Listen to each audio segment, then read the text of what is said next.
Bonsoir, nous sommes dans les grands salons de la préfecture ce soir avec Corinne Morel-Darlieu. C'est le deuxième tour des élections et les résultats sont tombés. Alors Corinne, ce soir d'abord une première impression? Écoutez, la première impression, elle est double, c'est de la colère et de la détermination. On a une fin de campagne qui s'est faite sur des thèmes sécuritaires, d'état d'urgence, dans un climat de peur. Laurent Wauquiez en a profité pour surfer sur les idées du Front National. Et malheureusement, il récolte ce soir ce qu'il a semé. Donc voilà, le message que j'ai envie de faire passer ce soir, c'est que tous ceux, et ils sont nombreux, qui ce soir sont eux aussi tristes, en colère, inquiets pour la suite, peuvent compter sur les élus du Rassemblement et peuvent compter sur nous pour faire en sorte que ce mandat soit un cauchemar pour Laurent Wauquiez au sein de l'Assemblée. Alors Corinne, est-ce que vous avez une petite analyse de ce qui s'est passé, par exemple avec ces attentats? Est-ce que vous avez eu toute l'attitude pour faire campagne? Est-ce que cet élément n'a pas un petit peu troublé la campagne? Bien sûr, l'élément a troublé la campagne.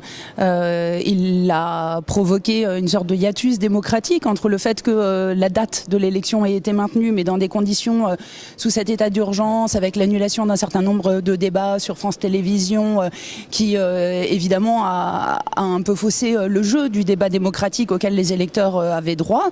Et puis surtout, voilà, le gouvernement a aussi une responsabilité dans cette ambiance délétère qui malheureusement bénéficie aujourd'hui à la droite extrême et à l'extrême droite, à une droite dure. Et encore une fois, voilà, face à la droite dure de Laurent Wauquiez, nous on sera l'opposition dure de gauche au sein de cette assemblée. Et je crois que voilà, on va avoir du pain sur la planche, mais le courage et la motivation sont là.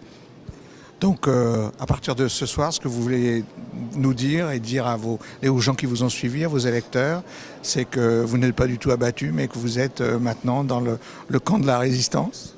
Oui, exactement. On n'est pas abattus, on est combatifs.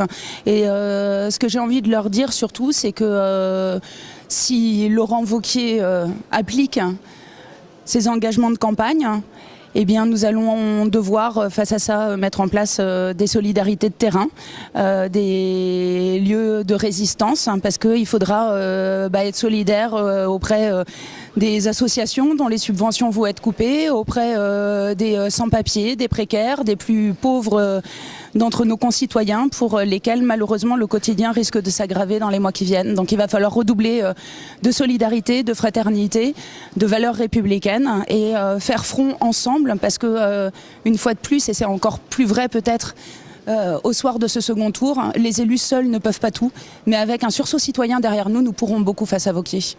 Corinne Morel-Darlieu, merci d'avoir répondu à nos questions. Merci à vous. À très bientôt. Merci.